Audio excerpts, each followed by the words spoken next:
dia, pessoal, sejam bem-vindos mais uma vez ao canal. Quero dizer que é um prazer estar aqui com vocês hoje. A ideia dessa aula de hoje, eu fiz uma aula mais prática para demonstrar a vocês como a banca vem cobrando os principais assuntos na área de controle.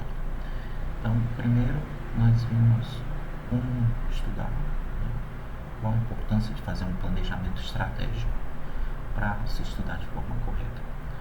Ontem eu gravei um vídeo demonstrando como a banca SESC Granvivo ela tem cobrado os assuntos nas últimas provas. Eu fiz um pareto lá mostrando os principais assuntos em termos de matemática, português e nas áreas específicas. E hoje eu trouxe algumas questões, com base no que nós estudamos de controle, para que vocês entendam como isso é cobrado nas provas e qual a importância desse planejamento estratégico que eu tanto falo. Então, relembrando o que nós vimos nas últimas aulas, nós conversamos sobre a teoria de controle, falamos sobre os principais controles utilizados, que são o controle proporcional, o integral e o derivativo. E falamos que esses controles eles trabalham geralmente juntos. Eu trabalho sempre um proporcional com um controle integral ou um derivativo. O integral nunca vai trabalhar só. E que o controle mais utilizado é o PID, que utiliza as melhores propriedades desse controle, Então, como é que a banca ela aborda esses assuntos? Então, essa primeira questão, a questão da prova, questão 20, ela traz um gráfico, e a partir desse gráfico, que apresenta a resposta a um degrau unitário, ela te traz uma pergunta. Com base na figura, ela conclui que o tempo de subida, o tempo de pico, o tempo de acomodação e o pessoal de ultrapassagem valem respectivamente a... Então, aqui a banca está cobrando que o aluno ele saiba identificar no gráfico o que são exatamente esses termos. Então, primeiro eu tenho que saber o que é tempo de subida, O tempo de subida é o tempo que uma variável demora para atingir de 10 a 90% do seu valor. Então, eu tinha que olhar aqui no gráfico, aqui o valor final aqui é 1, certo? Então, o meu tempo aqui, 90%, aqui a altura é 9, e aqui 10, certo? Que é a diferença aqui de 10 a 9, beleza. E no eixo dos tempos eu tenho essa diferença aqui, 0,7 está aqui em 10% e 2,6 está aqui em 90%. Então, a partir disso aqui eu já defino o tempo de subida. Então, o tempo de subida 2,6 menos 0,7, 1,9. Tá? Então, a questão B e a E já estão descartadas. As alternativas, Tempo de acomodação, e tempo de pico. Tempo de pico é o tempo que demora para que a variável atinja seu ponto máximo. Então, nós temos aqui, ponto máximo foi aqui, 1,3 em 4,75. Então, 1,3, 4,75. Letra C também descartada. Só temos agora as opções B e a opção D. Ok? E a opção D. 4,75. Então, temos aqui essas duas aqui, Letra A e D, tá? 1,9, 4,75. Tempo de pico. Tempo de acomodação, os dois são iguais. O que é o tempo de acomodação? É o tempo que demora para que a variável entre no critério aqui dos 5%. Então, qual foi o tempo que ela demorou para chegar aqui? Certo? Qual é o tempo que ela está entrando aqui? Entre 95 e 1,05. Então, ela entrou aqui a partir de 95 e aqui não sai mais. Então, o tempo seria isso, 11,2 aproximadamente. Beleza. E o percentual de ultrapassagem? O percentual de ultrapassagem ele é visto em relação ao valor estacionário, tá? Ao valor final. Então, nós compararmos aqui, o valor final da variável foi 1 e ela ultrapassou 0,3. Então, nós temos aqui um percentual de ultrapassagem ou um overshoot de 30%. Então, resposta correta, letra A. Então, para quem está estudando, eu tenho que conhecer, quando a gente fala de controle, eu tenho que conhecer, além de conhecer os tipos de controle, como eu já mostrei na aula anterior, eu tenho que saber identificar isso em forma gráfica, tá? Então, eu tenho um material que trata especificamente sobre esses assuntos. Aí depois eu vou estar disponibilizando o link no Hotmart para quem quiser adquirir esse material, beleza?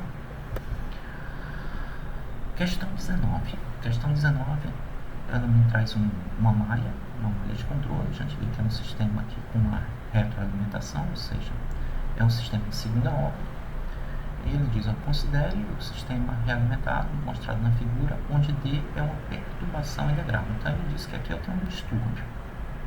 Eu tenho um distúrbio aqui, que está aqui após o meu controlador. Dado que o sistema é em malha fechada e estável, para eliminar constantemente a perturbação, qual é a ação que eu devo inserir? Aí nós conversamos sobre isso, né? Nós falamos que o controle proporcional, ele apresenta como característica uma resposta proporcional ao erro, mas ele deixa um erro residual. Falamos que o controle derivativo, ele é proporcional à velocidade de transição do erro, o controle derivativo, certo? E falamos da ação integral. A ação integral é ela que é responsável por eliminar o erro do sistema, tá? Então, aqui, resposta letra D, inserir uma ação integral, tá? Para eliminar o desvio. Na questão 50, a banca cobrou de forma bem sucinta que a pessoa que estivesse fazendo a prova conhecesse, no mínimo, um desenho de uma malha de controle, como isso é representado em diagramas de bloco, e quais são as variáveis, né, que estão representadas pelas essas letras R, E, F e X. Então, aqui a gente tem um diagrama de bloco representando uma malha realimentada, e ele queria saber, nesse diagrama, a letra X. A letra X aqui, o que isso representa, tá? Então, aí nós teríamos que lembrar que eu tenho o R representa a entrada, né, que é o meu set point, tá? É a minha variável de referência. O G aqui representa o ganho, né, da malha, certo? Quanto que essa malha está ganhando. E o X representa a variável controlada, certo? Aqui eu tenho a variável controlada que está sendo controlada pelo meu sistema.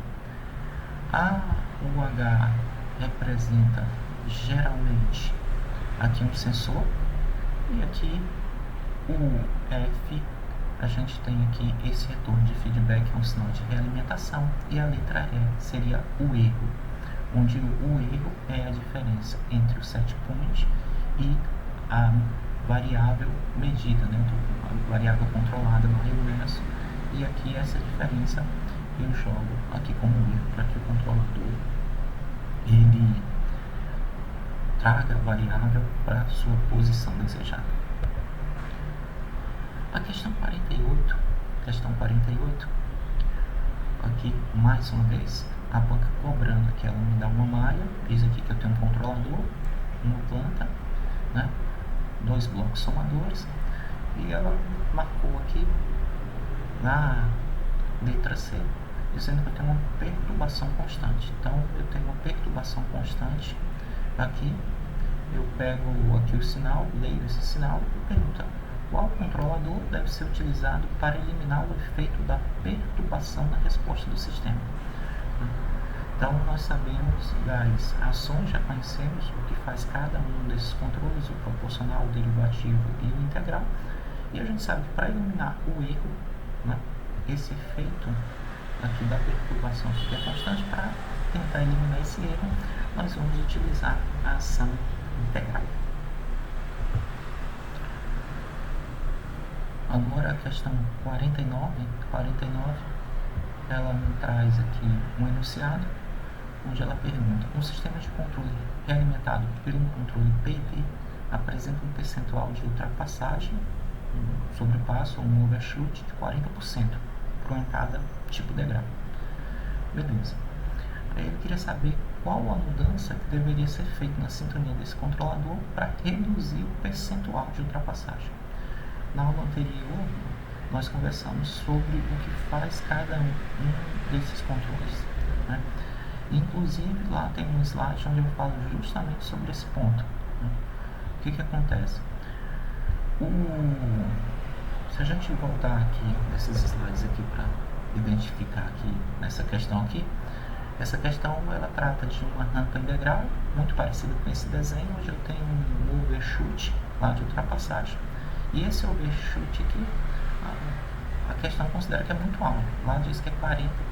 Então, isso aqui poderia influenciar o processo e levar a uma instabilidade do processo, até danificar o processo. Alguns produtos não podem ultrapassar um determinado limite, porque pode entrar em craqueamento, por exemplo, né, quando a gente fala de petróleo, uma determinada temperatura. Então, poderia ter um overshoot muito alto. Então, como é que a ação P&D deve ser sintonizada para que não tenha um overshoot muito alto? Aí eu tenho aqui algumas opções. Vamos começar de trás para frente. Aumentar o ganho proporcional mantendo os valores de ganho derivativo integral? Não. Não por quê? Porque quanto maior a proporcional, mais rápido aqui o sistema vai responder, mas ele vai responder com um degrau muito maior, porque se eu aumento o ganho proporcional, ele é proporcional ao erro, então ele vai fazer com que cause um overshoot maior. Aumentar o ganho proporcional, então nós já vimos que não é. Aumentar o ganho integral e manter os valores do ganho proporcional e derivativo? Também não. Por quê? Porque a integral ela está tentando eliminar o erro, certo? Então, se eu aumento a integral demais, eu levo o sistema à instabilidade, então ele não vai reduzir o overshoot. Tá? Reduzir o ganho derivativo? Não é reduzir o ganho derivativo. Tá? O ganho derivativo tem a ver com a velocidade do erro. Então, se errou rapidamente, para que eu reduza isso, eu deveria aumentar o ganho derivativo. Então, a resposta correta é a letra A. Reduzir o ganho proporcional para que não tenha um overshoot, aumenta o derivativo, que de acordo com que o erro, a velocidade do erro é maior, o derivativo corrige, tá? E reduz a integral para que ele não tenha uma estabilidade maior. Então, a resposta correta, letra A. Então, é dessa forma que a banca vem cobrando essas questões. Tá? Então, é importante que quem está estudando para a área de automação, para a área de controle, para a área de instrumentação, inclusive também a área de operação, conheçam esses assuntos, tá bom? Então, galera, esse aqui foi um vídeo só para demonstrar como isso é cobrado, tá? Espero que vocês continuem aí estudando. Se gostou, dá um likezinho aí, para que eu possa produzir mais materiais para vocês, tá? Tenham aí um bom dia, boa tarde, boa noite, tá? Fique com Deus aí. Valeu.